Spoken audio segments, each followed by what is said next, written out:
ये Sao Paulo Brazil का सबसे बड़ा पार्क है और इसका नाम है इबिरिपुएरा पार्क।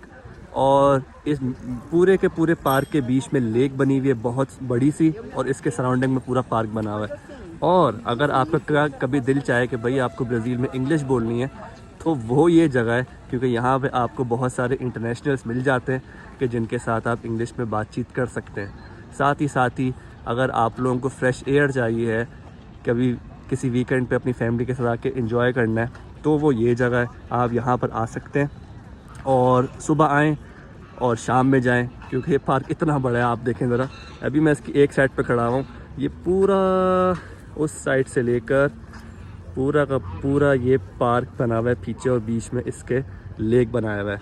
और यहाँ पर जी जगह जगह पे ये फ्रेश कोकोनट वाटर मिल रहे होते हैं, और भी बहुत कुछ मिल रहा होता है। तो ये मैंने कहा आप लोगों को छोटा सा इसका मैं टूर दे दूँ।